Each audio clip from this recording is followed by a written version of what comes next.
Hello and welcome. Thank you so much for coming over. You are currently in a room over my garage listening to the ChrissieCast live from the compound, where I chat to a regular crew of my friends plus interesting people from all over the world. Today, you're going to meet one of my regulars, Dave Thornton, stand-up comedian, actor and radio guy, as he joins me for a chat about cavoodles, the tragedy of the olden days, geez, they were hard, and handmade tracksuits.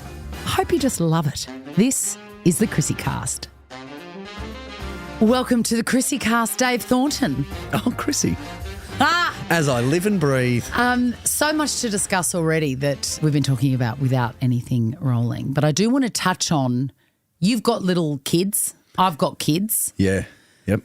Let's talk about the rampant hotbed of horniness that is apparently going on with parents at schools. And I was just saying before we started recording that I don't know if this is also a south side, north side divide in Melbourne, because that's notoriously the biggest divide. Yeah. And I was down doing gigs in the southeast of Melbourne and my mate turned up and she was there with all her friends and they're all mums. And after a few savvy bees, they were telling me all about this weird whatever is happening at their primary school and that dad's sleeping with that mum and they're doing this. And I had no idea this was going on until I read an article this week.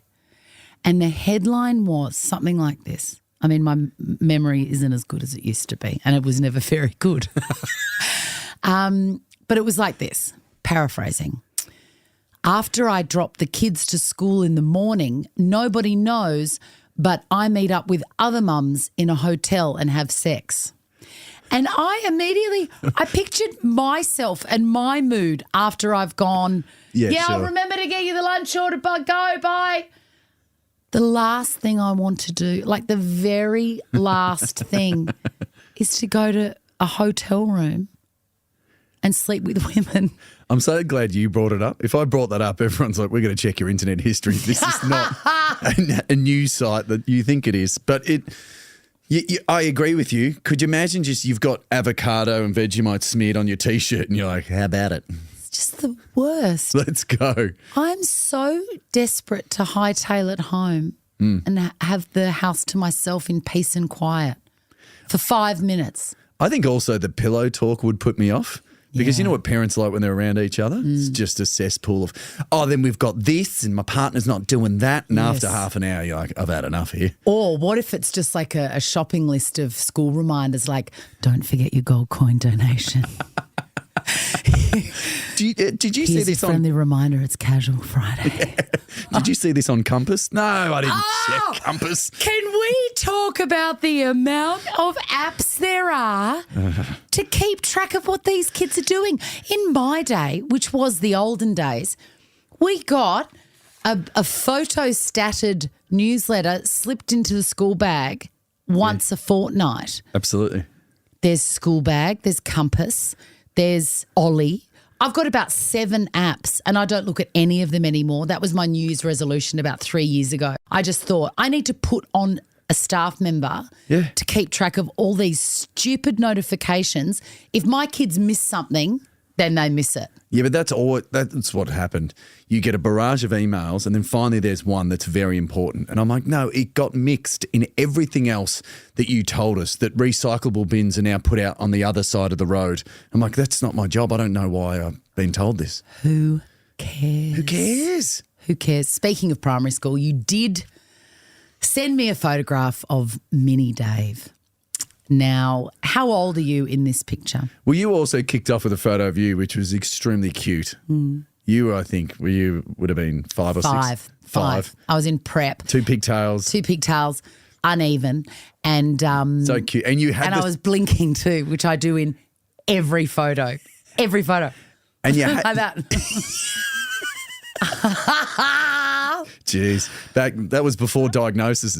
Like you would have, they would have seen that photo and gone, okay, we got something here. We got a live one. But how old are you in this?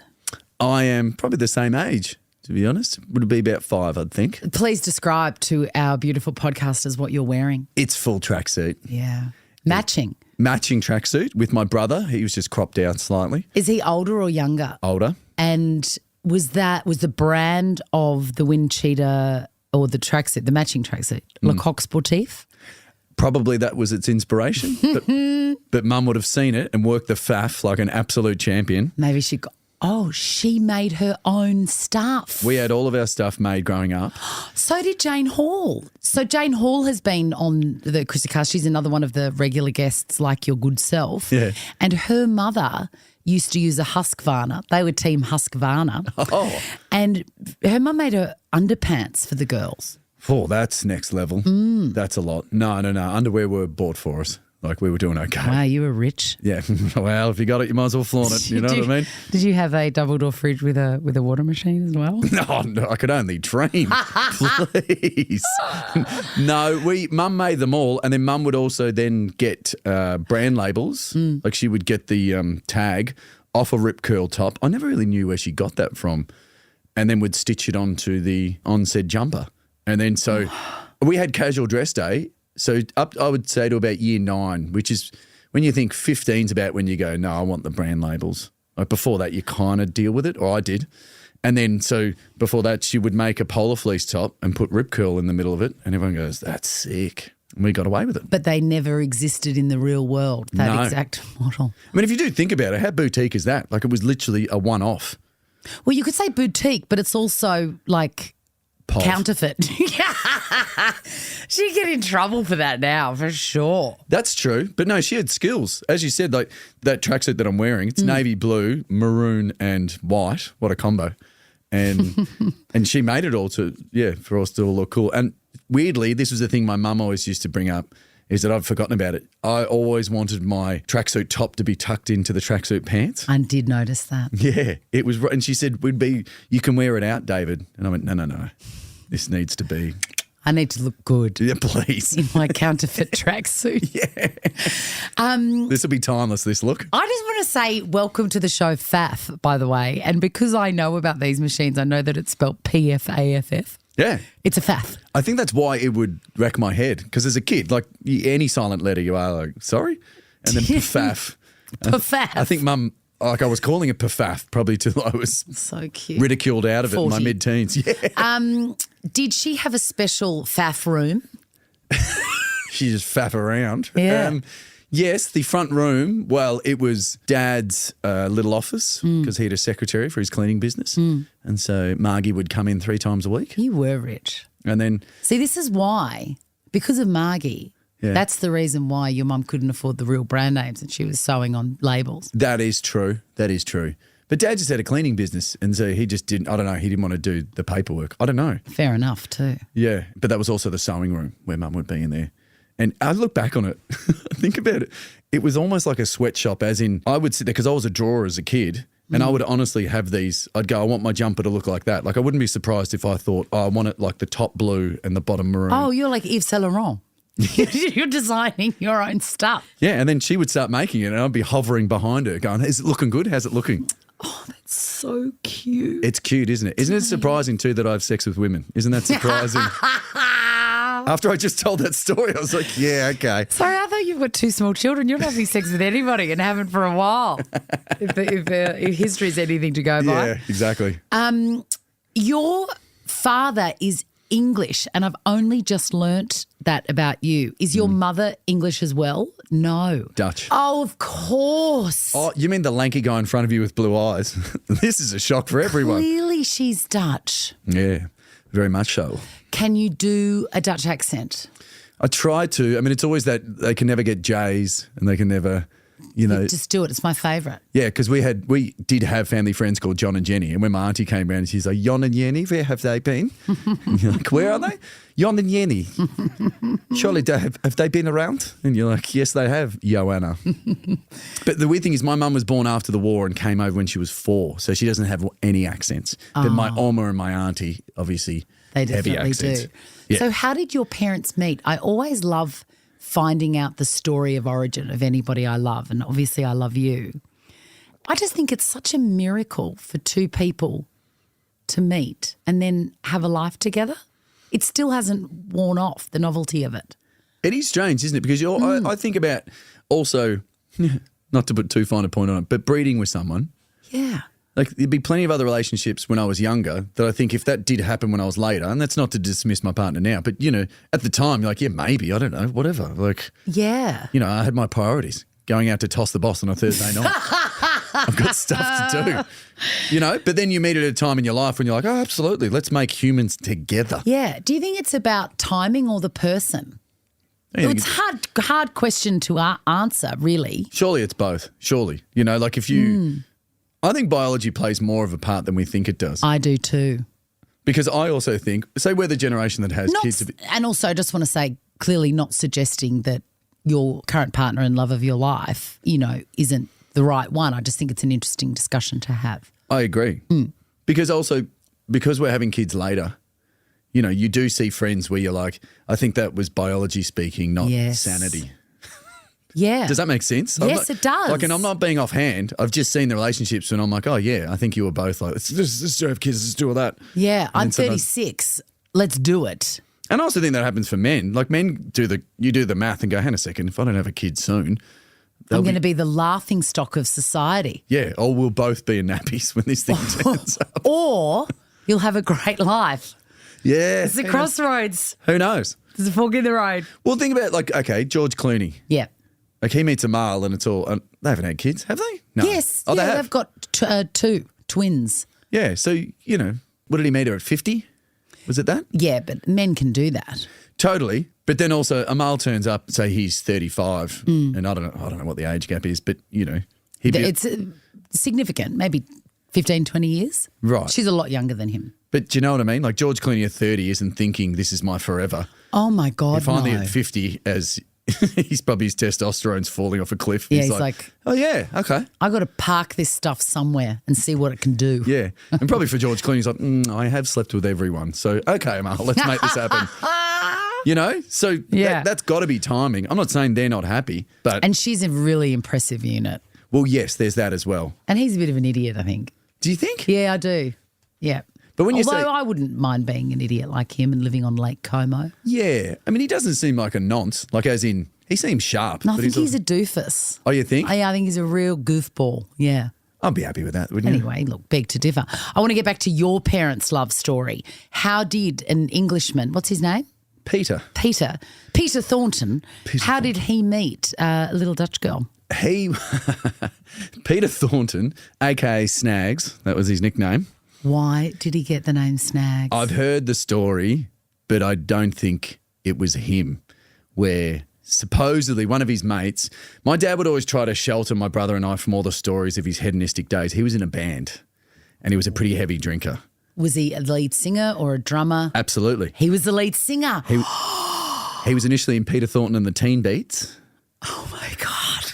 Dave, this is so great. And then he was in, God, what was the second one? I remember. Does he look anything like you? I know that you've said that you look like your mother, but I'm imagining you like biting your bottom lip with big lamb chop sideburns and some sort of amber-coloured plaid suit. Was that anywhere near it? I mean, the picture you painted, did my mum have any choice? Any choice. Like, her heart doesn't pump concrete. Like, she's a red-blooded woman. No, my father has since passed away. He passed away, oh, God, a while ago now. I was 19. So, yeah, it's been a while. But I think he was a man about town in Geelong. Yeah. And you think this is a bygone era. How did he end up in Geelong from England? They migrated post-war. Right. What war are you talking about? World War II. He was born in 1939. So at the start of the war. So he doesn't remember it at all. Your dad was old when he had you. Yes. My dad was like one of the OG. He was 40 when he had me. So George Clooney heard about Peter Thornton and went, hang on, I'm in no rush. He's the Christopher Columbus of Peter Pans. Mum said he was always very self-conscious because now, God, there's guys that are way older than me at primary school drop-off. Yeah, but how old was your dad when you came into the world? Well, that's it. So he was 40 and so he was dropping me off at school and he was probably late 40s in primary school. Yeah. And he felt super self-conscious. And late 40s that long ago was old. It's not like it is now. No, I agree with you. Yeah. Like it was old. Because those men were also, they're not saying, okay, I've got to do Pilates to work on my core strengths because my back's out. They're doing no exercise.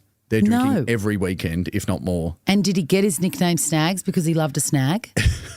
Well, no. Because they're not good for you. His best mate, a.k.a. Fuzz told me, supposedly when there was a few drinks around, he put his snag on the barbecue only quickly and just was like bang, and then they went, His doodle. his doodle. Yeah. But then my dad went, no, that's not the story. Oh, and it is the fobbed story. off. But then You don't get the name Snags for such a specific circumstance that didn't happen. No way. I mean, my mum does say, I was about to say in her sober times, but it's not as if like She's just always, David, come here. David. a couple of G&Ts down. It's 10 in the morning. Why wouldn't you be? No, she said, no, there was supposedly another character around in Geelong that called everyone Snags. It was his mate. Like he's went, g'day Snags. And it just stuck with Dad. Right. That's what Mum reckons. So I don't know. So Just talking about your dad, yeah. I reckon your kind of generation gap, specifically a man born in 1939, Yeah. having a son born in 79. late 70s, right. I reckon there's almost no bigger difference between men of those times Absolutely. and the expectations and the roles and all of that. What was it like living together and trying to navigate that? Mum said Dad's biological clock stopped in 1955 too, because he loved being the singer and in bands. He loved the Rat Pack, like he loved Dean Martin, loved Frank Sinatra. yeah. So after Dad would have a few Mozels, that was going on the record player and he's cranking that out. I was looking back on it, it was like he was caught in that time as well. Yeah. Like my mum is a very strong woman. My mum's fairly opinionated, but not in a like overbearing way. She's just got good discipline, good principles, a very warm person, but it's like, no. And I guess you would have called her a feminist, but it wasn't a rah-rah thing. It was like, no, we just should be equal, Yeah. which is fair enough. Yeah. But my dad was like, yeah, maybe. Or Yeah, right. I work and you don't. And so they would kind of butt heads a bit on that. And she said, yeah, it was like he was from the 50s. So he was even older than he was, if that makes sense. Yeah, that does make sense. So having him as a father, and then you're very, maybe you're more like your mum in how you just described her, kind of warm and a great listener and empathetic and progressive, all of those things. It's just a facade. Yeah. Do you want me to take my top off? Is that what you're saying? Thank God. All of these years of gorgeous platonic friendship and it ends here. This is when I really shoot my shot too. I'm just like, no, let's go for it while we're recording this.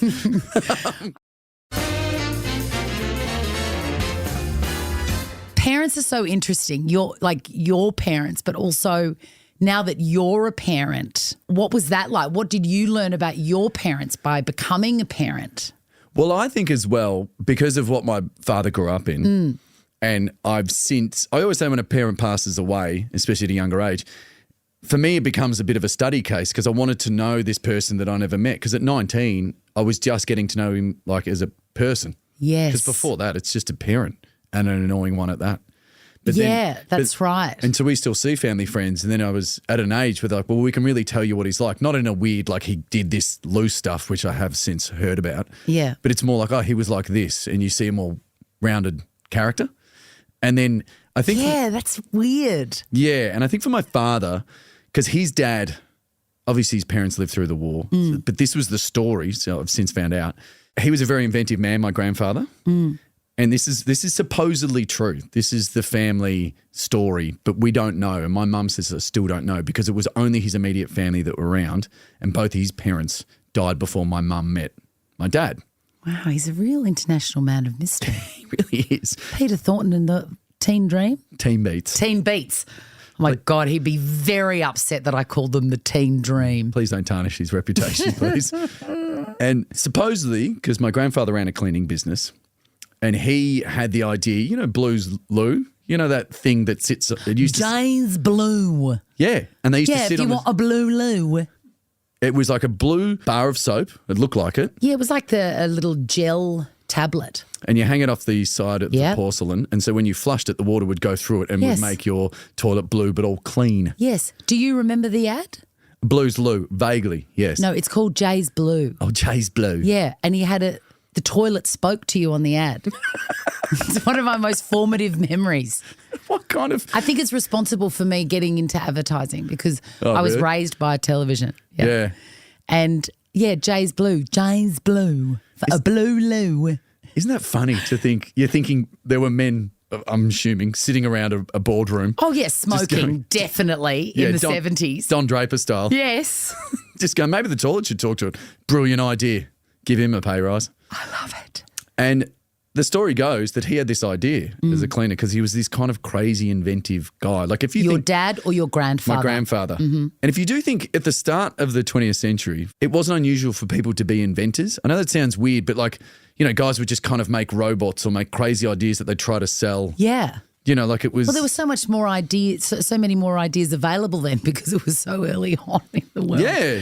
Like someone had to invent the whippersnipper. Someone had to invent the, motorized whatever. The fake plant. Yeah, something like that. Yeah. And so supposedly this was his idea, the Blues Lou.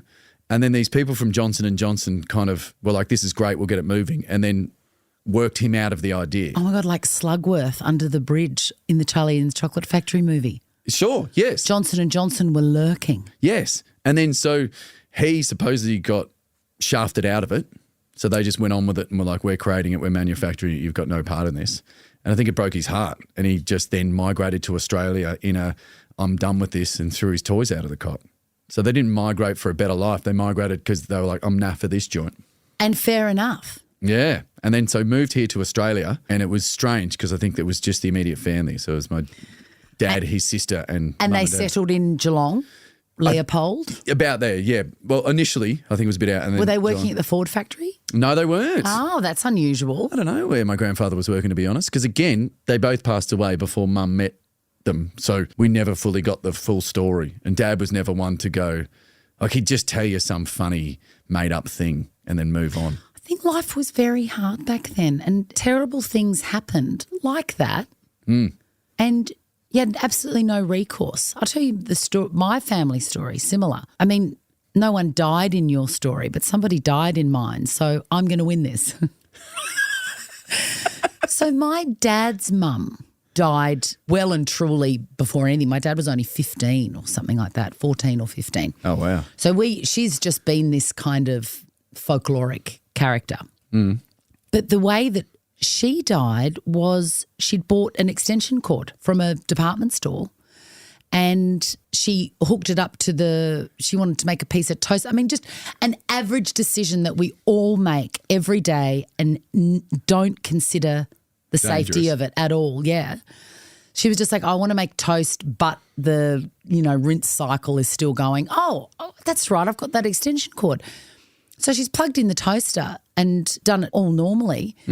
Extension cord's faulty. She dies right there, 'Cause dead. There's no trip switch. There's none of that now. There's none of that. And it turns out that the department store had sold a faulty batch of extension cords. She wasn't the only person who died. Was there any recourse? No recourse. Yeah. No apology, no compensation, no acknowledgement. It was just like, oh, God, that's another thing that happens in life. Yeah. Like, your grandfather having his entire idea stolen. Just nicked from it. But then, And then they just have to get on with that. And then they wear that trauma and then they're assholes. and then That's what happens. So did you say your mum or your father? This was My dad's mum. Your dad's mum? Yeah. So he was 15? Yeah. Which is a horrific, like you never want to lose a parent, but that is a horrific time. It's a horrific time. And added to that, his dad was in the military. So his dad was never home. It was around the time of the Boer War and all of those funny wars that we learnt about at school. Yeah. Or maybe he went to like Singapore or something. There was fighting going on there. Anyway, their mother was the primary caregiver And gone. and gone. So what did your And then father it's just then? like, all right, then that I wish she hadn't bought that extension cord. And then that's it. So who looked after the kids? They were, I think they were looked after by relatives for a little while, But then what do? There's also no government schemes for these kids. There's no assistance for the father to be a stay-at-home dad. Nothing was considered. So they went into the army. Him and his older brother went into the army at 15. Yeah, because I guess you had to work it out. You're only little. I know. And then there's also, we're never talking about that again. No. That was the weirdest thing, I think, back in the day. It's like, no, and that's done. And you go, okay. And that's it. Yep. And she's gone, and that's just the way life goes. Chin up, Chief. There we go. Yeah, that's a lot, isn't it? Yeah. And it's so strange to think we're now, you think that's relatively a short period of time. Yeah. Till now. Where Yes. Well, my dad's still alive. Sometimes I look at him when he's just doing a crossword or something. I just look at his profile and I'm like, what have you been through? Yeah. How can you?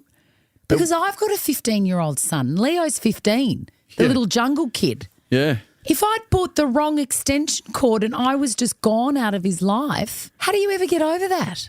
Yeah. And how did you find out about it? Did he then, was it later down the track? Was it years later someone else informed you? We always knew that she'd passed away that way. Okay. But we didn't know the tragedy of it. Yeah. Until I guess I was older and I went, oh, hang on, you shouldn't be electrocuted to death by an extension cord. And then there has been some research done by other people in the family and they have found the proof that it was 100% that situation. Isn't that Crazy. Because as you said now, and justified, lawsuits, there's money getting out, there's compensation for the family. The manufacturers would try and deny it, but they'd go under. Yes. Yeah. And now it's like... Or there's testing at the initial point of manufacture even. Well, yes, there's that as well. Just chuck it out. Someone will buy it. If they die, that's too bad. There's no recourse for us anyway. Well, I think about today. We got a Thermomix at home. We love it. And do you? And then I'm almost at the stage of a Thermomix. I love it. But our little one, our 7-year-old. I'm writing down Thermomix because we need to discuss that next. Go. Please. Well, when the big bucks roll in from this podcast, you can splash it all on a Thermomix, I mate. reckon I'm going to take the profit from the first 5 years and put a down payment on a Thermomix. Live it large. 10%. But our gorgeous little 7-year-old, because she knows how to make porridge now, it's just like, the oats, the milk, put it in, and it just goes kind of clink and you press a button. But one of the pieces was missing. I love oatmeal. One of the pieces were oatmeal, great stuff. And then, a piece was missing out of the Thermomix, like it just hadn't been put in or whatever. And it just dropped into the whole thing and went clunk. And Nikki was already up and she said, oh, yeah, it just tripped the switch. And, but I was thinking, if this wasn't for this, that child's gone. And that story that I just told you is proof of that. Yeah. And then you have to wear that heartache and trauma for the rest of your life and you're never allowed to speak about it. Yeah, that's the weirdest thing. I mean, yes, that is the strange part about that generation. But I also think that's also, like you said, so what was that then? Your grandfather was out at war. Yeah. I mean, that's what war also does. Yes. We're not talking about this. We're just getting through it. And so I think about that. I'm like, we're the third generation away from that. And we're just starting to be like, okay, I guess I can talk about my feelings in my 40s. Yeah, that's right. That's exactly right. We never grew up with, how does that make you feel? I don't know. I think I would have hated being around back then. Gary Giannetti. Do you know Gary Giannetti? So he's an American. Love that name, though. It's a great name and he's a great guy. He's an American writer and comedian. He created, the alter ego of Prince George on Instagram. So it's like, maybe, this is Will and Kate's eldest son, Prince George, just looking dodgy in a caption saying, Camilla's going to get it or something. Like it's just very, very funny, the Prince, and it's actually a TV series as well. He's the first person I ever heard say the old days or like my childhood were terrible. Today is so much better. The internet is great. There's so much to do. I was so bored. Nobody wants to go back to the 70s. No. And, I agree. I love it now. I mean, you think about, you've spoken about this before, like the old, like the van going past and you just going, don't talk to that the weirdo. Kidnapping van. And you think our kids have no idea what we're talking about. Kidnapping was a huge thing in the 80s. My kids don't know about it, but every time I see a van, you know exactly the van. What is the van? What is that model of van?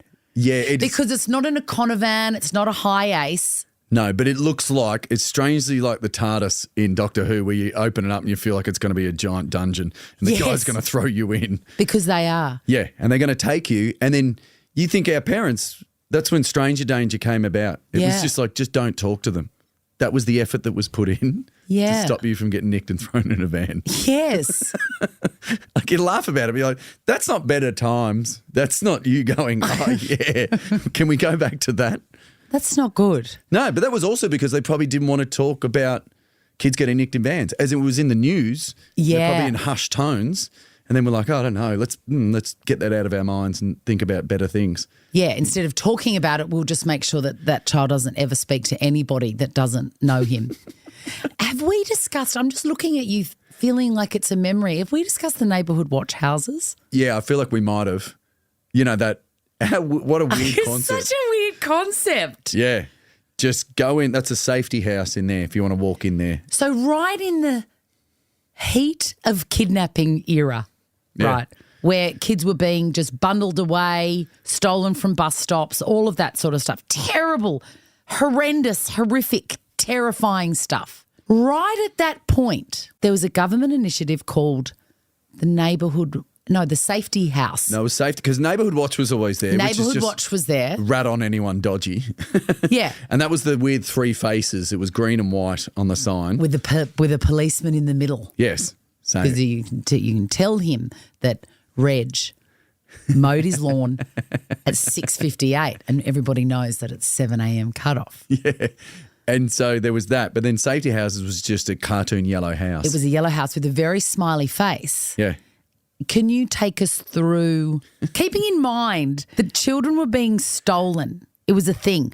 I remember, on those great scholastic book club orders from school, there was about 7 different books about kidnapping.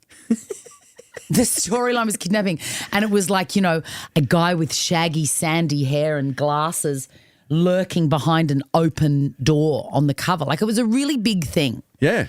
And this yellow safety house icon plaque, like a vinyl plaque, started popping up in the neighbourhoods. Can you explain how you got it and what it meant? So if you're on the streets of Australia as an 8-year-old thinking this doesn't feel right, you could run into this stranger's house and they were supposed to look after you. But the vetting process I don't think was that tight. No, I looked into it. You just wrote away to a reply paid envelope or a locked bag. And they're like, well, you're literate, so I guess. Here we go.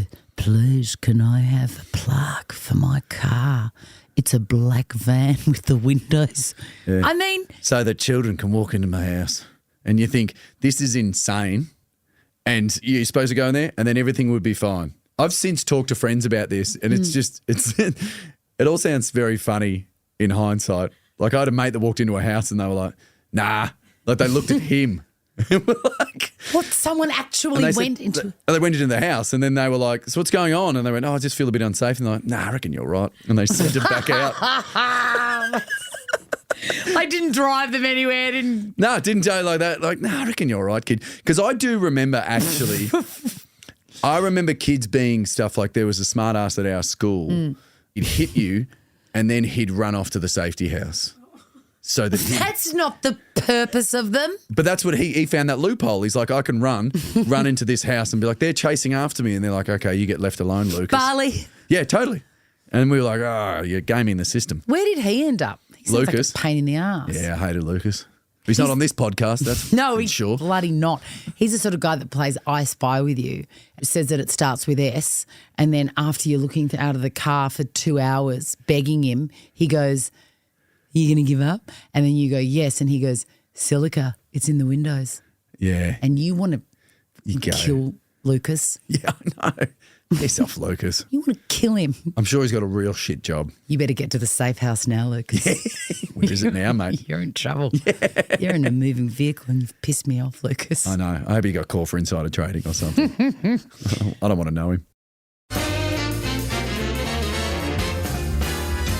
I want to play What's in the Belly Bag with you. Oh, yeah? So you know that I don't go anywhere. Are they belly bags? Are they bum bags growing up? Well, why is it called a bum bag? I mean, it used to be around your bum, I assumed. But it's not around your bum. It's around your belly. That's true. Do you wear it over the shoulder? No, I don't. Like you sell drugs?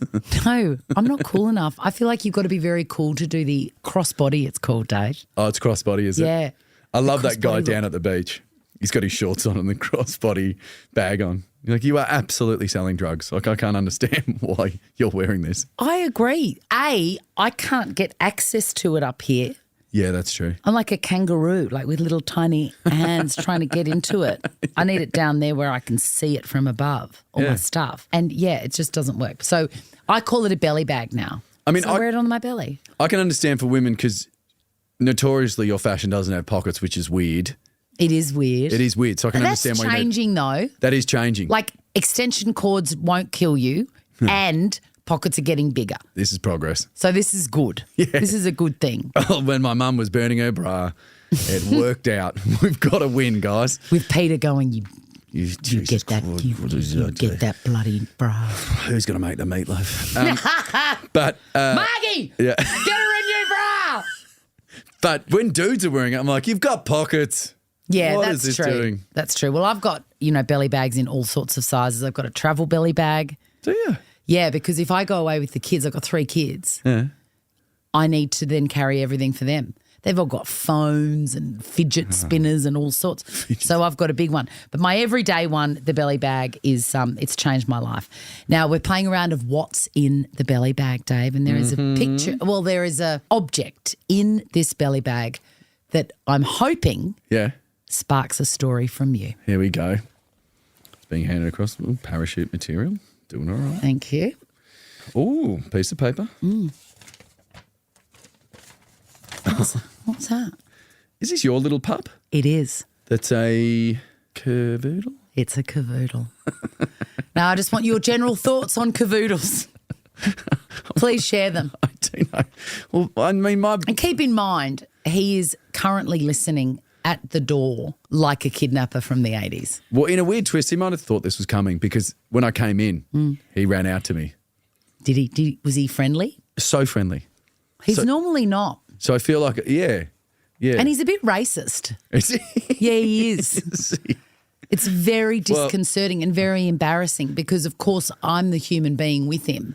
So people assume, where does he learn his racism from? But I'm not racist. I mean, I'm borderline Aryan. I'm a tall white guy with blue eyes. That's he right. was like, oh, welcome. He sniffed your privilege. That's disgusting. Oh, that's why he brought in that white sheet. He's like, put that on. Oh, what? What's going on? God, we're calling it the privilege now. I mean, yes, everything's half a poodle now. Like poodles will fuck anything. What are some of the ones that exist? There's the cavoodle, which is a Cavalier poodle, Cavalier King Charles Spaniel and a poodle. Labradoodle? A Labradoodle, which is a Labrador and a poodle. There's a Spoodle, which I think is just your standard Spaniel and a poodle. Yes. There is Rottweiloodle. No, no, I don't know how far this will go, to be honest. Can you make up some more, please? So we've got Rottweiloodle. Doberoodle. Imagine a Doberman and a poodle just. That's Well, that exists. I had a I don't know that exists, but I'm saying that the discrepancy in height of dogs does exist. I had a dog that was a corgi. So we're down here now. Yeah. Corgi, coffee table stuff. Yeah. Corgi cross German Shepherd. Oh. Because corgis, well, they were the Queen's dogs. Mm-hmm. That's also wrong pollination, isn't it? Germans and the English should not. Oh, I thought you meant that the Queen was sleeping with corgis. Well. A corgi. Queengie? No. Oh, God. So we've got lots and lots of crossbreeds, but they all involve the poodle. The poodle is the master stock. It doesn't molt, does it? That's the killer. No. So there's not one spare hair in my house. Everywhere. If you know what I mean. Come on, I was a woman of the 90s. There's not a single hair left on my body. Good to know. Yes. Good to know. Yes. I don't know if this is true or not, but it sounds like a great story in that poodles, normal size stock standard poodles, who are quite large when you see a full They're one. huge and with foolish hair. Yeah. Why do they do that? Do you remember that was a look in the 80s where people would have a full-size poodle in the back of their convertible? It was a real look. It was a real look. And Rhonda Birchmore is still mad for that. Is she? Yeah, she's got 2 poodles. Of course Rhonda Birchmore does. Of course. She's got a grand staircase. I mean, if you asked her, she would say it's 1997 and she will die on that hill. That's nice. I mean, she was notoriously the wonderfully leggy Rhonda Birchmore on Hey Hey It's Saturday. She's the most magnificent. I've got to get her on this podcast. Yeah. Keep forgetting that I can do whatever I want. It's your show, mate. Have at it. Extraordinary. Get Rhonda Birchmore, Marcel. Yeah. You can do whatever you want. That's why we're sitting here naked right now. We can do whatever we want. For all your listeners. Is Margie, your dad's secretary, still alive? I'd like to talk to her while we're at it. No, Margie and her predecessor Betty, unfortunately, both passed away. That's a downer. I know. But Back to poodles. But with poodles, so I heard that I think it was the German army. They used to have poodles because they've got very good sense of smell, and supposedly they were very good, like kind of hunting dogs. Like they can get anything. Really? Yeah, but I didn't think they were good at anything, really. a full-size poodle is impressive, and you would think they must have been good for something. A full-size poodle is impressive. But you have to say that now because now everything's a toy poodle or a Yeah, so you're talking about the standard poodle. standard poodle. The standard poodle is alarmingly large and rare. The toy poodles are the ones that are going at it with the Cavalier King Charles and the Labradors, and they're small, Dave. Well, on another tangent, actually, I'll finish this one first, is that supposedly, I think it was the German army, that's when they got German Shepherds in because they were like, we actually can't intimidate people with these dogs. Like it was just an optics thing. Because I'd reckon a full-size poodle, if you wound it up hard enough, it could cause some damage. Like they were fairly decent-sized dogs. And I think it would be humiliating also being attacked by what looks like an effeminate dog. Do you know what I mean? Imagine your ego and you're getting ripped apart by And a I furble. tell you what, the Nazis were into a bit of humiliation. There is no doubt about it. You say what you want about them. They knew their way around humiliation. Yeah, so that's what I'd heard. So then they went to the German Shepherd to be like, no, this looks like a much more like aggressive dog. Well, I absolutely agree with that. And then the poodles were free to have their stupid haircuts again. Yeah, they were left to just be show dogs. But then on another tangent, Why are they the only dogs that have like a big pouffant hair thing like a cassowary and little circles like topiary plants around their legs? Why? No other dog has that. Why do they get the look? well, it's got to be because, again, like if you left a poodle in the wild, how long does that hair grow? Like, does it become this giant mangy, like a sheep? Like if you left just a merino I reckon sheep? it would. I think they would all look like John English. There's a reference for you. Jeez. A shaggy, Yeah. kind of long, dreadlocky. Yeah. All together now, kind Yeah. of John English. Yeah. But toy poodles, I've heard this, that they get so small now, vet has told me, their brains genuinely struggle to work because their skull is so small. So when you see them walking along, they're kind of going, left foot, right foot. Left foot. Really? Yeah, they're so basic because they've just been told they're so small now that all those functionary things are now so tiny. And it's not like an iPhone where they're like, look at all this information we can put in this thing. It's gotten too small. Well, I tell you what still works on toy poodles. Yeah. Their privilege. Wow. Exactly. That's gone down to its base standard. My God. Yeah. They are now, yes, they're working very hard. Which, I mean, okay, upon reflection, not a bad life. It's not bad. Someone with the tiny brains just have at it all the time. No worries. Hey, Dave. We got a different breed coming in. Okay, let's give it a shot.